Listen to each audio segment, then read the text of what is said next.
Swayam Prabha. Digital India. Educated India.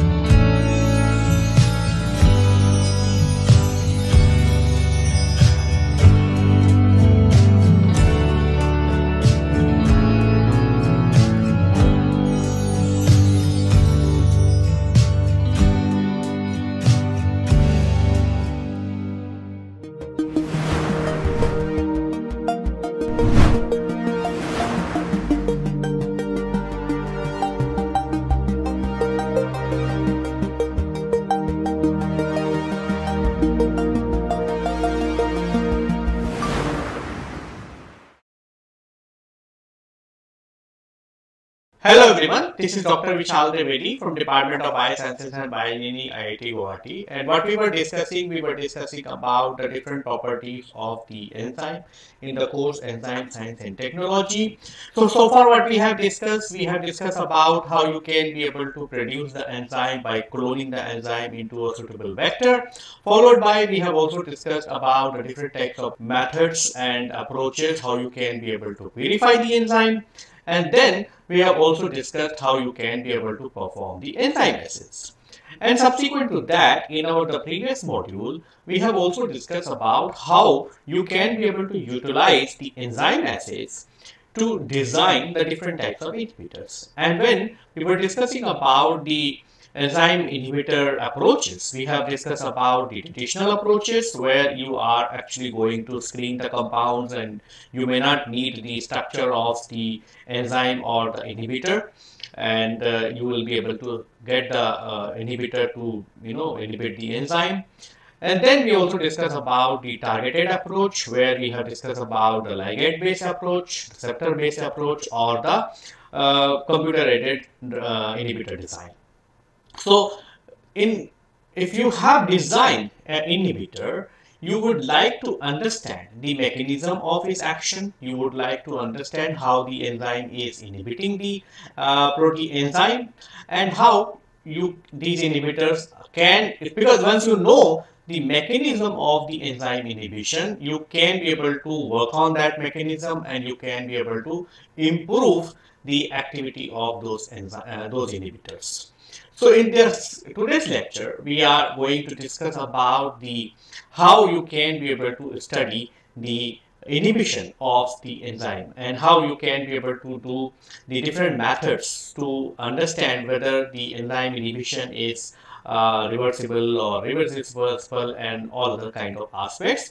So in this lecture, we are going to cover that particular aspect. So as you can say that the enzyme inhibition, so once you have developed the inhibitor, right, you have developed a inhibitor, it is actually going to block the enzyme, and that's how the enzyme will not be able to convert the substrate into the product, right? Now this inhibitor could be of multiple types. So what is the inhibitor? Inhibitor is a chemical agent which is inhibiting or poisoning the enzyme, which means it is actually blocking the enzymes in such a way that the enzyme will not be able to convert the substrate into the product. Depending on the type of inhibitions, the inhibition could be of irreversible inhibitions or the reversible inhibitions. Irreversible inhibition means it is going to be a permanent type of inhibition. Once you add the inhibitor, it is actually going to block the enzyme, and then this is going to be a irreversible process. Whereas in the case of reversible inhibition, the enzyme inhibitor will actually going to inhibit the enzyme, but if you do some treatment or if you do some other method, it is actually going to reduce, or it is actually going to relieve the inhibitions. So the first question comes, how you will be able, so suppose you have designed an inhibitor, right? And you have tested that onto the enzyme, right? So suppose you have tested it on the enzyme and you will find that it is actually forming a complex with the enzyme, and because of that the enzyme is unable So when the enzyme is active, it is getting converted the substrate into the product, but when the enzyme is inhibited, it is not being able to convert the substrate into the product, right? So it will not be able to convert the substrate into the product. But this information is not complete until you know whether the inhibition is reversible or the irreversible. So the first thing what you have to understand is whether the inhibition is reversible or the irreversible. So how we can actually be able to use the different types of methods to understand this. So the enzyme, so inhibitor could be reversible or irreversible, right? Now, in an irreversible enzyme inhibitor, the enzyme inhibitor is actually going to interact with the enzyme, and that's how it is actually going to make a permanent complex, which means it is going to be a permanently lock the enzyme into this particular conformation. Whereas in the case of reversible inhibition, what will happen is that you have an enzyme, and when it is actually going to interact with the inhibitor, and you have an inhibitor, when it will interact with the enzyme, it is actually going to form the enzyme inhibition complex, but that complex is being mediated mostly by the known covalent interactions such as hydrogen bonding, van der Waals forces, and electrostatic interactions.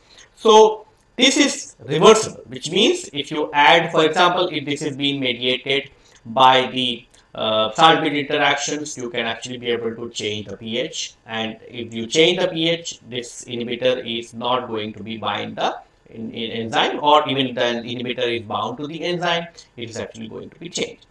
The other thing what you can also do is you can actually be able to do the other kinds of treatment, and that's how the enzyme inhibitor complex can be broken down, and that's how the enzyme can be reactivated its activity.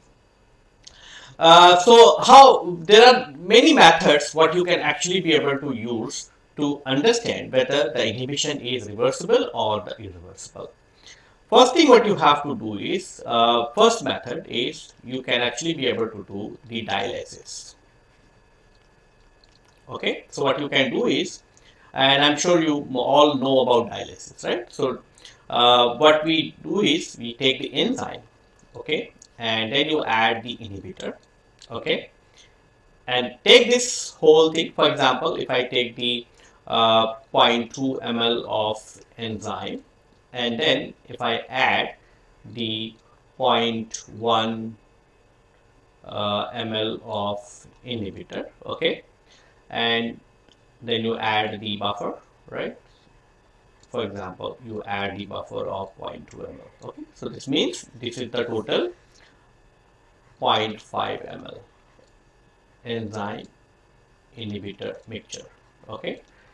Now what from this 0.5 ml, what you can do is you can just take out the 50 microliter and you check whether the enzyme is active, right? That will confirm that the inhibitor is working and inhibitor has inhibited the enzyme. So it's not active, right? So that's why the enzyme is not active, right? So in active or inactive, right?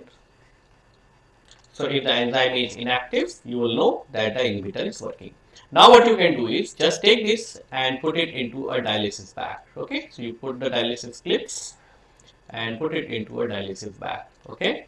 So you take this 0.5 ml and put it into dialysis bag, right, and put it into a beaker, right, with a lot of buffer, right. So you can put like for example 2-liter buffer. So what will happen is that when you put it into the 2-liter buffer, if it is a reversible inhibition, right, because you have increased the volume, the enzyme inhibitor complex is actually going to be because you know that enzyme inhibition complex is having the equilibrium with enzyme and inhibitor, right.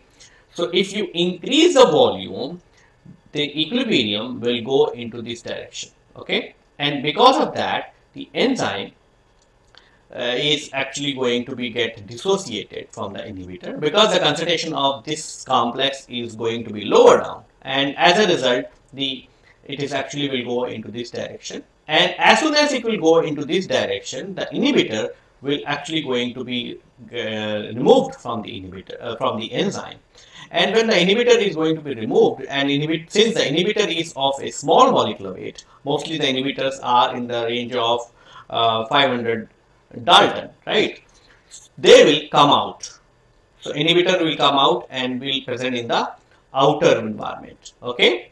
And because of that, the enzyme, you are going to get a free enzyme. So enzyme will remain inside and the inhibitor will come outside, and that's how the enzyme. And now what you can do is, just after, for example, if you do this for 12 hours, okay, and after that what you can do is just take out the enzyme and ask the same question, whether the enzyme is active or inactive. And if the enzyme is active, okay, then the inhibition is reversible. If the enzyme is still inactive, okay, if its enzyme is inactive, then you will know that the inhibition is irreversible, because the inhibitor enzyme complex is not being mediated by the reversible forces. It is being mediated by the irreversible forces, such as covalent bond and all those kind of things. So in that cases, the enzyme is not, inhibitor will not going to be dissociated from the enzyme, and that's how you can be able to know this. So one method is dialysis. You can actually be able to do dialysis. The second, which is still the same similar method, but it is more refined. So what you can do is, you can do the gel filtration.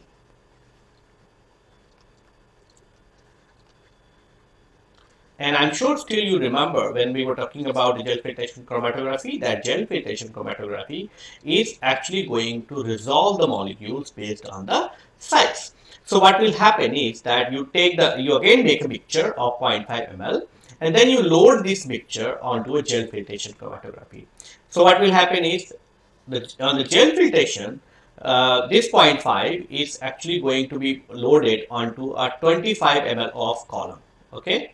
So because you have loaded into a 25 ml column, the complex is again going to be get diluted, and as a result, the enzyme inhibition complex is again going to be dissociated into the enzyme and inhibitor, and as a result, what will happen is that inhibitor is going to be separated from the enzyme. So what will happen is, you will going to see the two peaks. You are going to see a peak which is for the enzyme, and you will going to see another peak which is for the inhibitor. So this is for the peak for the inhibitor, this is the peak for the enzyme when you run it on the gel filtration chromatography. So now what you can do is, just take this whole peak, you can collect, and you are going to get the enzyme, and that you can actually again ask the same question, whether the enzyme is active or whether it is inactive. If it is active, then the inhibition is reversible, right? Because you have removed the inhibitor, and you can be able to remove the inhibitor. If it is inactive, then you can be able to say that the inhibition is irreversible, because you still have the you have collected the enzyme fraction, but still the inhibitor is present, because inhibitor is of a small molecular weight, so it will get separated from the enzyme. So this is the two method what you can actually be able to use very nicely. The third method, what you can do also is, you can actually do the dilution method. So what the dilution method is? The dilution method will say, I'll try here, okay. So dilution method. Now, what you can do is, in the dilution method, suppose an inhibitor is active at 1 micromolar concentration, okay. So suppose the inhibitor is active at 1 micromolar, but it is not active. It is not active if you convert the enzyme, if you change the concentration at 0.1 nanomolar, okay. This means if you do a dilutions, it will not going to be active. So at this time it is active, the inhibitor is active, which means it is actually going to inhibit the enzyme, But this concentration, it is not active because it is very, very low, and you will going to have. So what you can do is you can just make the reaction mixture, right? This reaction mixture, right? And you keep the inhibitor at 1 micromolar. Okay. Now you take the alicot of the enzyme and ask the question whether the enzyme is active or inactive. So in this particular concentration, the enzyme is going to be active. Now what you can do is you just take 1 microliter of this, okay, and put it into 1 ml of buffer. This means you have actually done the 1000% dilution. Okay, so when you do the 1000 times dilution, what will happen is the inhibitor is 1 micromolar here. The reaction mixture is actually going to have the inhibitor, which is now in the 1 nanomolar, right? Because you have diluted it by the 1000 times. Now, in this again, you take the sum amount and you take the enzyme from here and you do the activity. So, if it is active, then you will say that the inhibition is reversible. If it is still inactive, right? If you got the enzyme which is inactive, then you will say that it is a irreversible. So, dilution method is not confirmatory result, okay, because sometimes what happen is when you dilute the buffers to 1000 folds or something, the enzyme its quantity also is going to be reduced, and in that case it's possible that the enzyme may not be very active. So dilution method is being done once you have the confirmatory test from the dialysis as well as the gel filtration chromatography. So dilution method is a quick method because it is just takes lot of time, because dialysis will take 12 hours, gel filtration chromatography also will take some time, but dilution method is going to just, you have to set up the reactions, take the 1 microliter, put it into 1 ml, mix it, and then you take the small alicot and check whether the enzyme is active or inactive. If the enzyme is active, the inhibition is reversible. If the enzyme is inactive, then the inhibition is irreversible. So dilution method is a quick method, but it is having its own drawback that sometime when you do a 1000 times dilution or 100 times dilution, the enzyme concentration also will be very low, and at that particular concentration, you may not get a very good readable count. So these are the some of the analytical method what you can actually be able to use to study whether the type of inhibitions. Once you know the type of inhibitions, the type of inhibition could be reversible or the irreversible. So we have the irreversible inhibitions where the enzyme is actually going to make a complex with an inhibitor, and this complex is going to be mediated by the irreversible forces such as covalent bond and other kinds of interactions. So this is not going to be get dissociated. Whereas in the case of reversible inhibitions, the enzyme is going to interact with the inhibition and it is actually going to be reversible. So this enzyme inhibition complex is going to be mediated by the reversible forces such as salt bridge interactions. It is going to be mediated by the electrostatic interactions, and it is going to be mediated by the hydrogen bonding and so on. So because these interactions can be broken down, the inhibitor can actually get broken down and give you the free enzyme and inhibitor again. So in the reversible category, you have 3 different types of inhibitions. You can have the competitive inhibition, you can have non-competitive inhibition, and you can have the uncompetitive inhibition.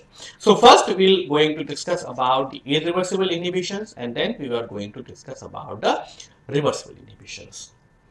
So irreversible inhibitor or irreversible inhibition, as the name suggests, it is actually going to be permanent,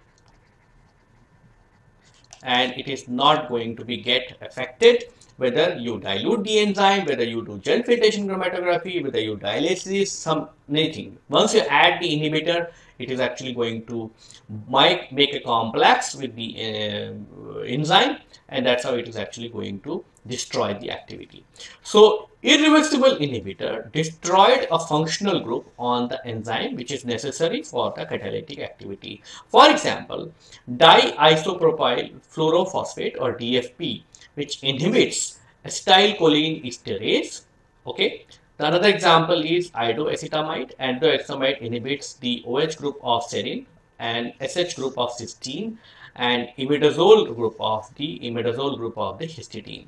So they are mostly the irreversible inhibitor are actually going to go and bind or destroy these functional groups onto the enzyme, and that is going to be irreversible damage, and that's how the enzyme will not be able to recover its activity even if the inhibitor is present or not present around.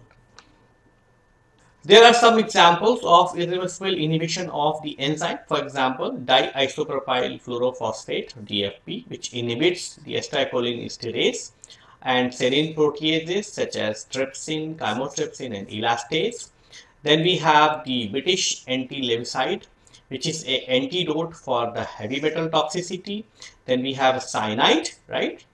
You remember that the classical case of cyanide, that cyanide, nobody know the taste of cyanide because cyanide is very toxic poison, right? And why it is poison? Because it is actually having a irreversible inhibition of cytochrome oxidases, and cytochrome oxidase is a very important component of electron transport chain. So if the electron transport chain is going to be blocked by a molecule, it will actually stop the production of the ATP. So there will be a no production of ATP, and as soon as there will be a no production of ATP, it is actually going to stop the physiological processes, right?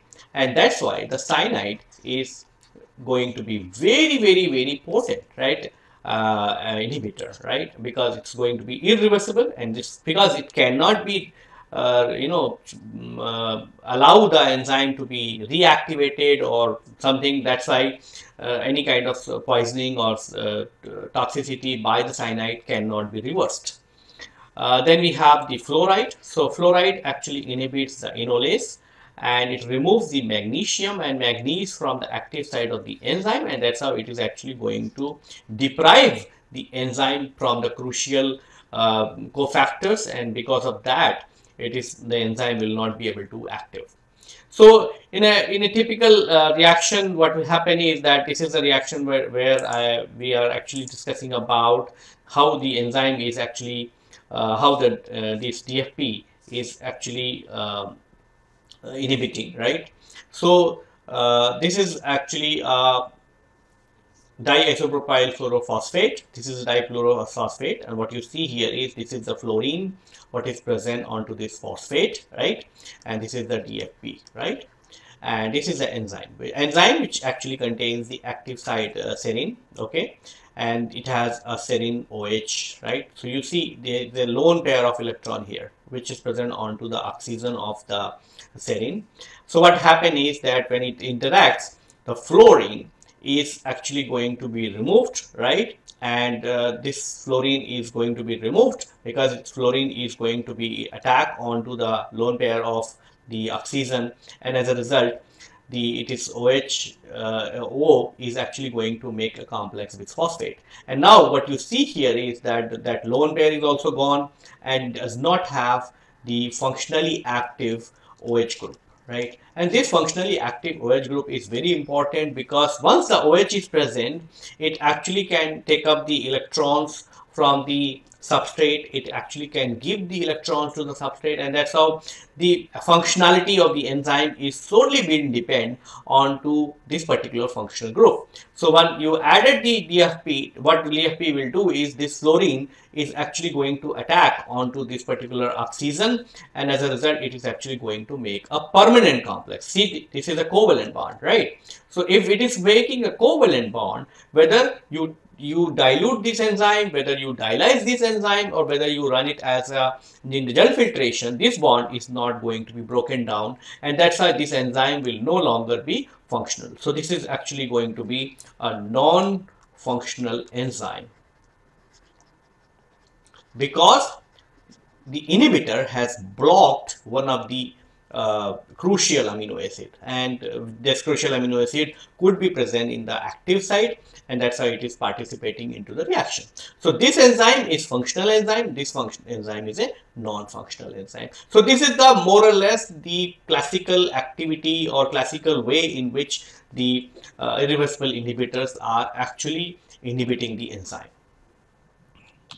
Now, irreversible inhibition of the acetylcholine esterase by DFP, right? So DFP is a very potent inhibitor. So what will happen is that when it is actually going to inhibit the acetylcholine esterase, it is actually going to interfere into the neural transport, and because of that, it is actually going to stop the communication between the muscle cell and as well as the neurons. Okay, and as a result, it is actually going to stop the activity of the muscle cell, because you know that the muscle cells require the neural signal for the their actions, right? If you want to know more about the muscle action, what you can do is you can actually be able to go through with some of my course of which is called as the basics of biology, where I have discussed about the muscular system, and I have also discussed about the nervous system. Okay, so how the acetylcholinesterase and the neural transmission works, you can actually be able to go through with these lectures, and they will actually going to give you the full idea. And once this is actually going to be blocked, the muscles will not actually going to be contract or relax and all those things, and that's how the person is no longer be able to move its body. Okay. So this is what exactly going to happen. The acetylcholinesterase will have the functional active serine, and when DFP is going to be added, it is actually going to make a complex, and that's how it is actually going to produce the inactive enzyme. And this inactive enzyme is actually going to block the the transmission of the signal from the nerve cells to the muscle cell, and that's how it is actually going to stop the muscle contractions, and as well as, and so the person is going to be get paralyzed.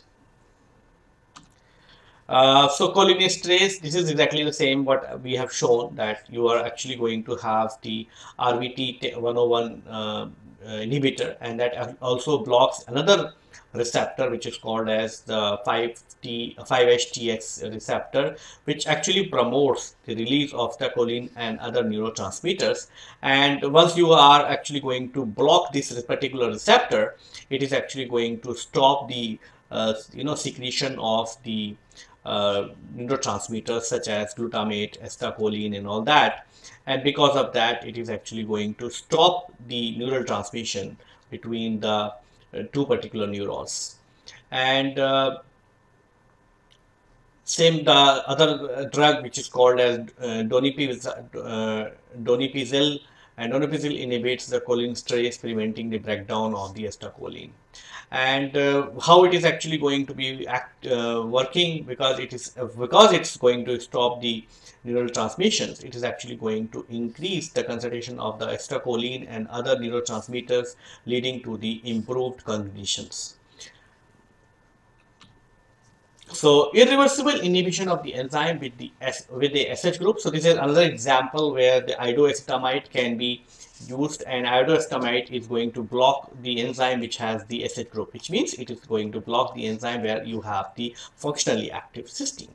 So enzyme with SH group such as the cysteine, when they are interacting with the iodoacetamide, enzymes are getting the chemically modified, and that's how the enzyme is getting converted into the inactive enzyme. So what happens is that you have the enzyme, for example, some enzyme which actually contains the active site cysteine, right? So it's going to have this, right, CH2SH.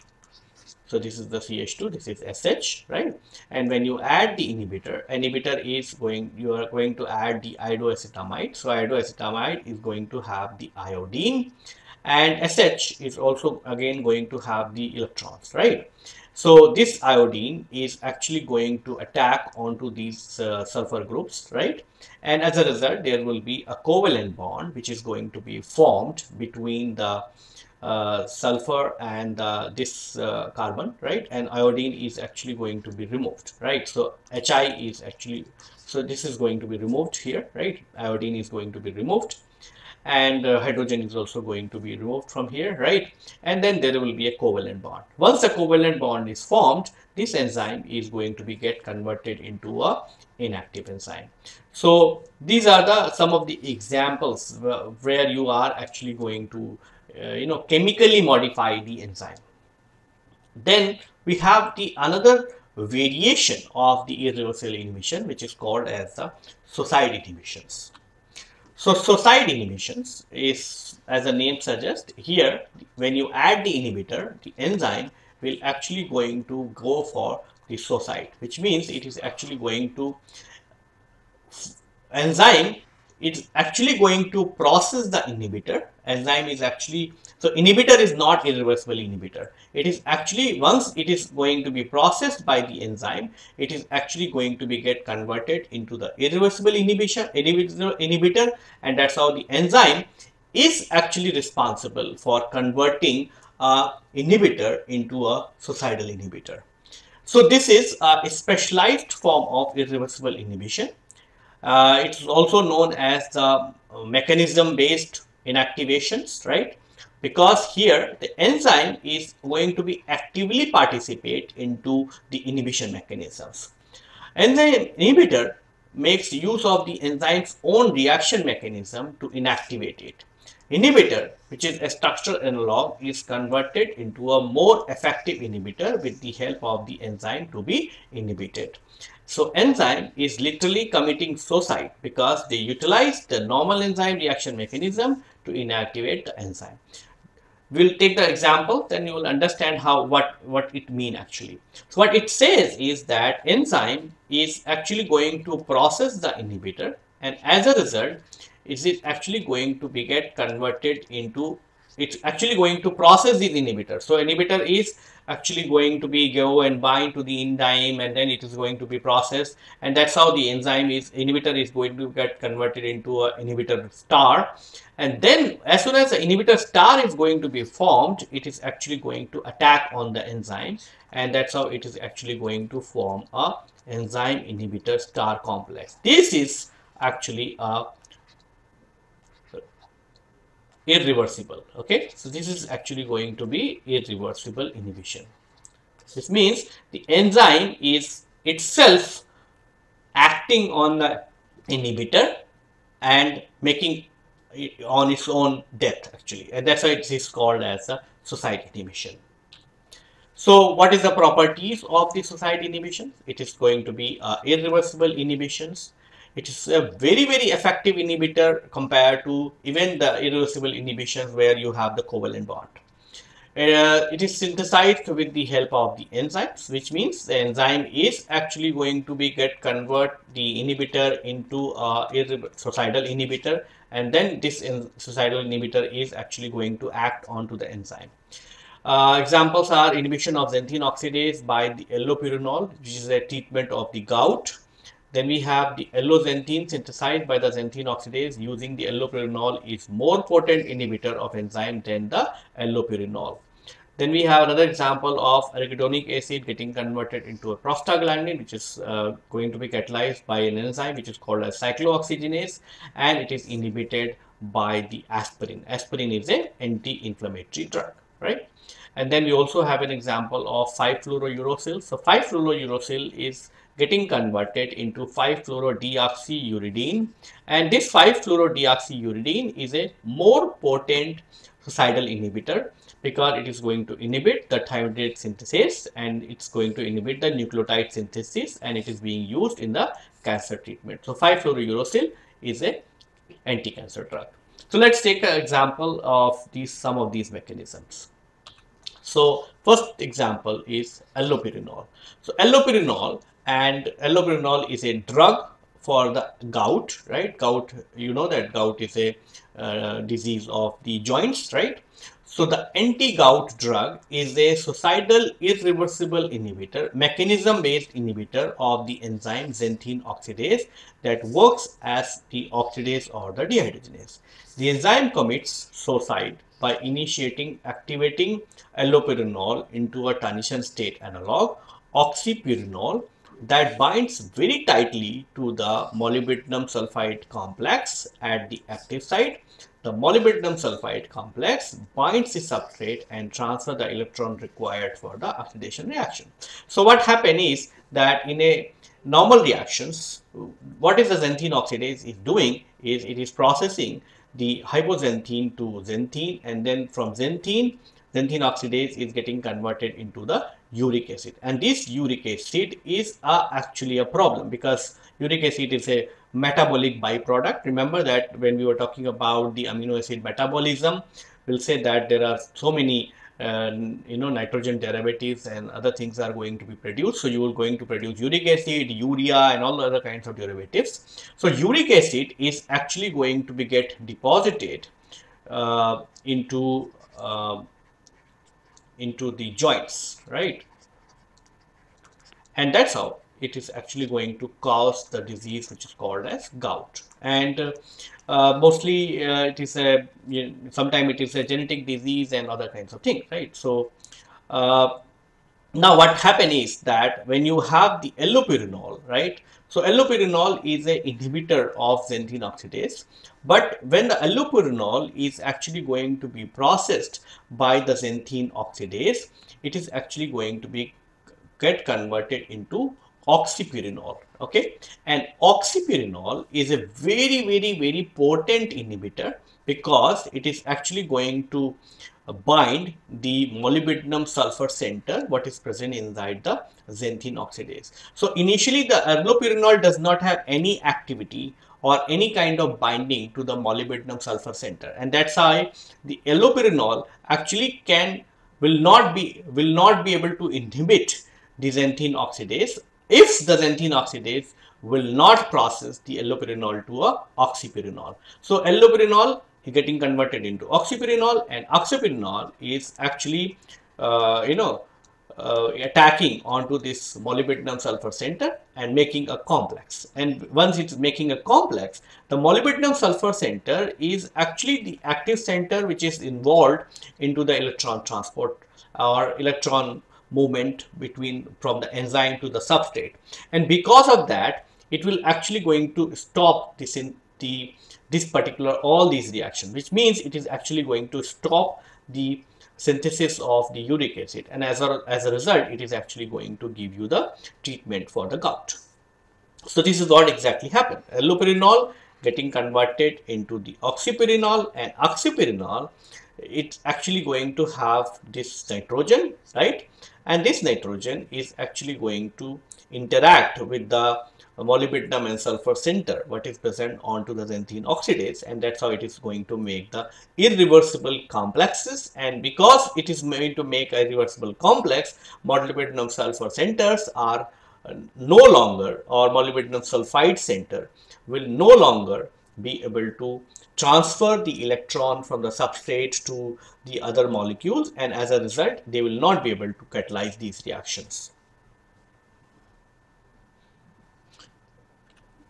Then we have the mechanism of action of the 5-fluorouracils. So 5-fluorouracil is getting converted into a fluorodeoxyuridine, and that is actually a suicide inhibitor. So this is a carbon cycle. This is the one carbon cycle, right? Through which the nucleotide and as well as the amino acid components are actually exchanging the carbon pool between the. So you'll see that these are the protein carbon pool, and this is the the nucleotide carbon pool. So when there is a shortage of carbon into the protein pool, the protein can actually take the carbon from the nucleotides. When there will be a shortage of carbon in the nucleotide pool, then they will actually do the reverse. And these are some of the enzyme what actually going to function. So you have the dihydrofolate reductase, you have the thymidylate synthase and all other kinds of things, right? And at this place you also have another enzyme which is called as the SHMT, right? So which actually going to convert the serine to glycine, and that's how the carbon, the CH3, is actually going to be transferred onto the tetrahydrofolate and form the N5N10 methylene tetrahydrofolate. And then N5N10 methylene tetrahydrofolate, which actually carries the carbon from the serine, is actually going to be taken up by this system, and that's how it's actually going to form the dihydrofolate, and then dihydrofolate is actually going to be converted into tetrahydrofolate and so on. So thymidylate synthase is a very active enzyme, and it is responsible for the nucleic acid synthesis, right? Because it is actually going to be involved into the synthesis of nucleotides, and that's how it's actually going to be. So if you thymidylate synthase, when it processes the 5-fluorouracil, it gets converted into fluorodeoxyuridine, and fluorodeoxyuridine is a suicidal inhibitor for the thymidylate synthase, and that's how it is actually going to block the thymidylate synthase, and that's how it is actually going to stop the reaction here.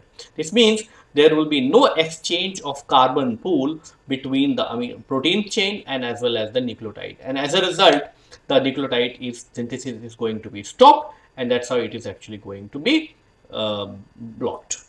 The other enzyme, which is dihydrofolate, is actually going to be inhibited by the aminopterin and the methotrexate. These are the two other inhibitors, but these are not irreversible inhibitor. These are the drugs, right? 5-fluorouracil, what people take for the cancer, right? So this is a cancer drug.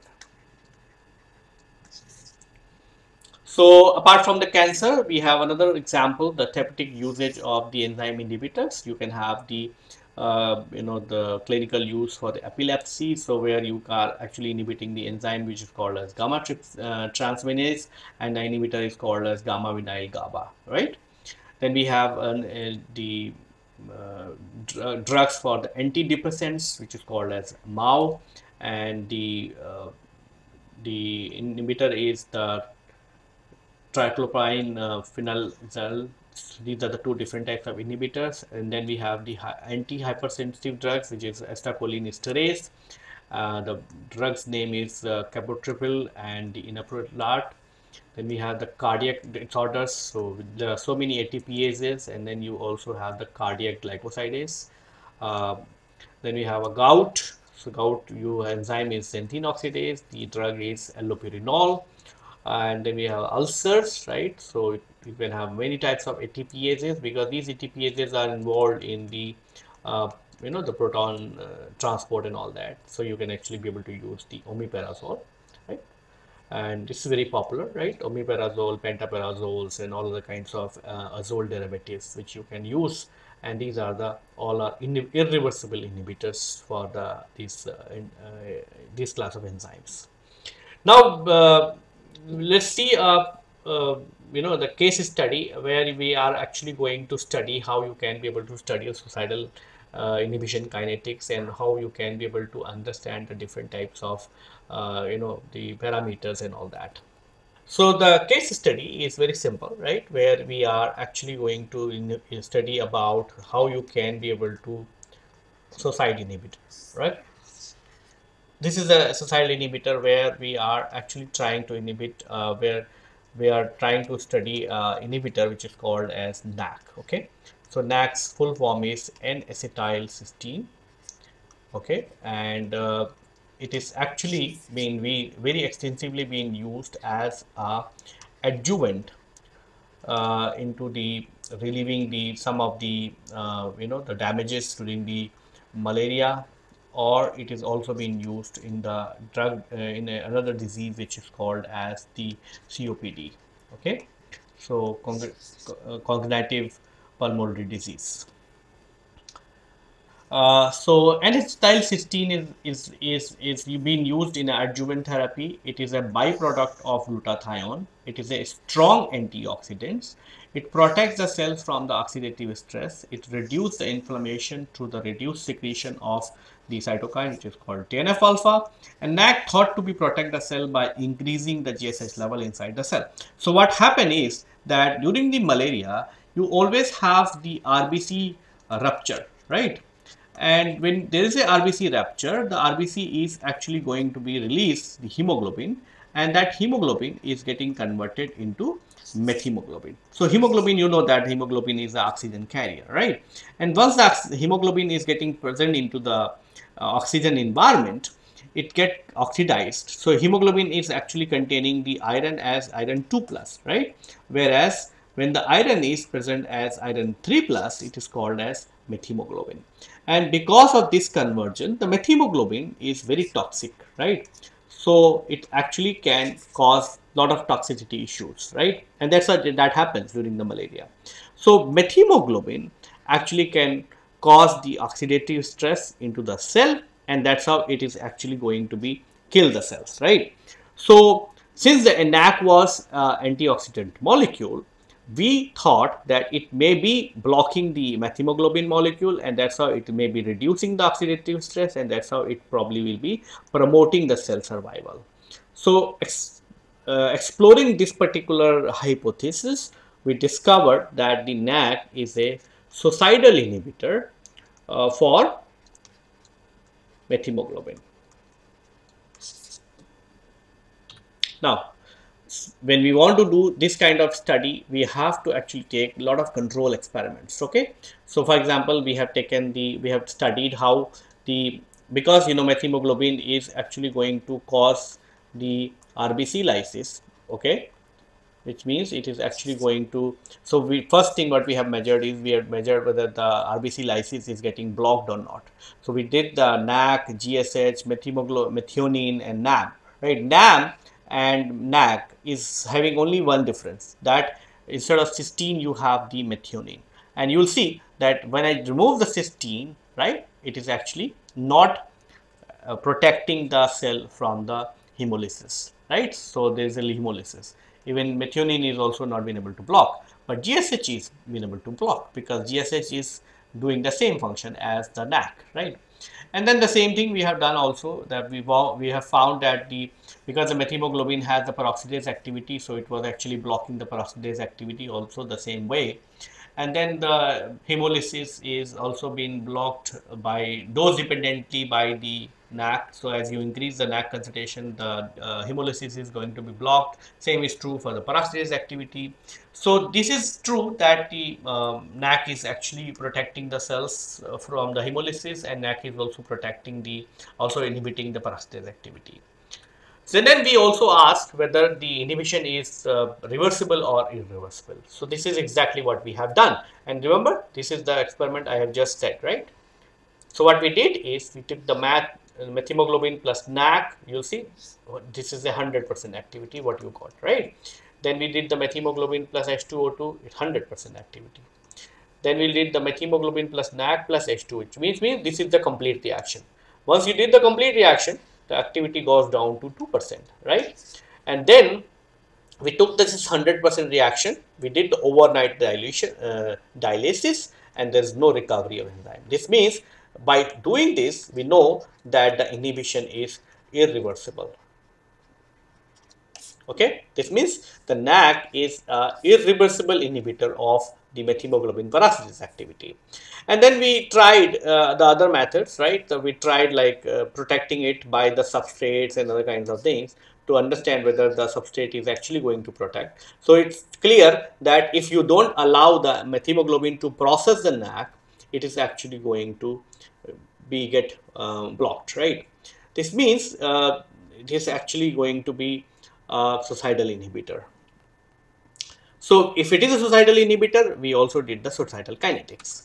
So this is the suicidal kinetics. So NAC follows the mechanism based inactivation of methemoglobin. So what you do is in the suicidal kinetics, what you do is you take a reaction mixture and then you are actually going to take out the enzyme at different time intervals, right? Like for example 0.04, 0.08, 0.12 and all that. You allow the inhibitor to react for these many time points, and you will see that the enzyme is fully active, so 100% active. Then it is actually going to show you a reduction in change. Okay, so these are the number of times, minutes, what you have actually kept, and then you can actually be able to calculate the k-ops, and you can be able to calculate the T inact. So what is the minimum time required to inactivate the enzyme? Okay, and from this you will know that the Ki for this is 0.76, and the affinity of NAC for the enzyme is 8.5 macromolar, and T half inact, which means only 0.9 minute is required for inhibiting the 50% of the enzyme. Then we also did the UV visible spectroscopy to know whether the NAC is being processed by the enzyme. So it's actually being processed by the enzyme, and that's how the NAC is going to be modified by the enzyme, and that's how this modified NAC is actually going to be the culprit for responsible for the blockage. And that's why this was not happening when we were adding the substrate, because if you add the substrate, then enzyme will process the substrate rather than inhibitor. So we identified what kind of modification, right? So what we did is we did an EPR experiment, or electron paramagnetic resonance spectroscopy, and what you found is that there is a sulfur centered free radical what is going to be produced when you are treating the NAC plus methemoglobin plus H2O2. Okay, that is not present when you are removing the hydrogen peroxide, that is not present when you are removing NAC, or when you are adding inactivated methemoglobin, or when you are adding the buffer alone. So this was shown that this complete reaction is producing a producing the EPR signal, and that EPR signal is is actually saying that NAC is getting modified. And this what is the modification? Modification is that it is actually forming the sulfur centered radical. Okay, which means some of the cysteine molecules probably have the sulfur where you have the single electrons. So once you have the single electron, it is actually going to go and attack onto the protein's residues, and that's how it is actually going to block some of the crucial residues. So NAC oxidation product is actually interacting with the sub enzyme. So if you add the H2O2, you are actually going to produce the NAC oxidation product, and that's how it is actually going to go and bind. Whereas in you don't have the hydrogen peroxide, it is actually not going to bind. Then what we did is we also identified the what kind of modification. So we found is that the N-acetylcysteine is getting modified, and this modified product is binding onto the protein, and it is actually blocking the hemine. So methemoglobin has the hemine, and it is actually blocking the hemine part. So hemine is NAC is forming an adduct with the enzyme bound hemine to inhibit the peroxidase activity. Then we tested this NAC oxidation product, and what we found is that when you add actually the spin trappers, so these are the single electron trappers. Okay, so if you add the NAC along with the tempo or PBN, so these are the spin trappers actually. So they will actually going to trap the single electron species. Okay, so they are not antioxidant, they are single electron trappers. Okay, so for example, if you have a sulfur centered single electron, they will go and bind. Okay, instead of this allowing this inhibitor to go and bind to the enzyme. So if you have the spin trappers, you will see the hemolysis if the methemoglobin and NAC is present. But if the methemoglobin is NAC is present, you will see that if you add these two, there will be a inhibitor. So if you have the methemoglobin, you are going to see 100% hemolysis. When you have the NAC, you are not going to see the hemolysis, but when you have the activity in the presence of tempo or the PBN, you will going to see that the effect of NAC is actually getting reversed. So that actually proves that there is a NAC oxidation product which is responsible for the hemolysis. And ultimately, we have come up with this particular model that NAC is actually having a SH group. So you know that the NAC has a GSH, right? And when it is getting processed by the methemoglobin peroxidase activity with the help of the hydrogen peroxide, NAC is getting converted into the NAC sulfur centered radicals, and these sulfur centered radicals are attacking onto the methemoglobin, and that's how it is actually forming the methemoglobin iron sulfur clusters, right? And this is inactive. So this is actually a inactive enzyme, and that's why it is actually not going to process. If you want to read more about this, you can actually be able to download this particular paper from this particular journal, and it will actually going to tell you the more details about this. So far what we have discussed about the irreversible inhibitions, and we have discussed also about the suicidal inhibitions. So inhibitor, when you develop the inhibitor could be of reversible in nature or the irreversible in nature, and within the irreversible nature you can actually have the suicidal enzymes or suicidal inhibitors, or the mechanism based inhibitors, or the non-mechanism based inhibitor, which means in a non-mechanism based inhibitors, the irreversible inhibitors, the inhibitor will go and modify the active groups onto the active site, whereas in the case of suicidal inhibitors, the enzyme is actually going to process these inhibitors as such like a substrate, and then when it is actually converting the inhibitor into a modified form, that modified form is actually going to have the irreversible binding to the enzyme active site, and that's how it is actually going to inhibit the enzyme. So with this we are going to conclude our lecture here. In our subsequent lecture we are going to discuss about the reversible inhibitors, and we are also going to talk about the enzyme inhibition kinetics. So with this I would like to conclude my lecture. Thank you.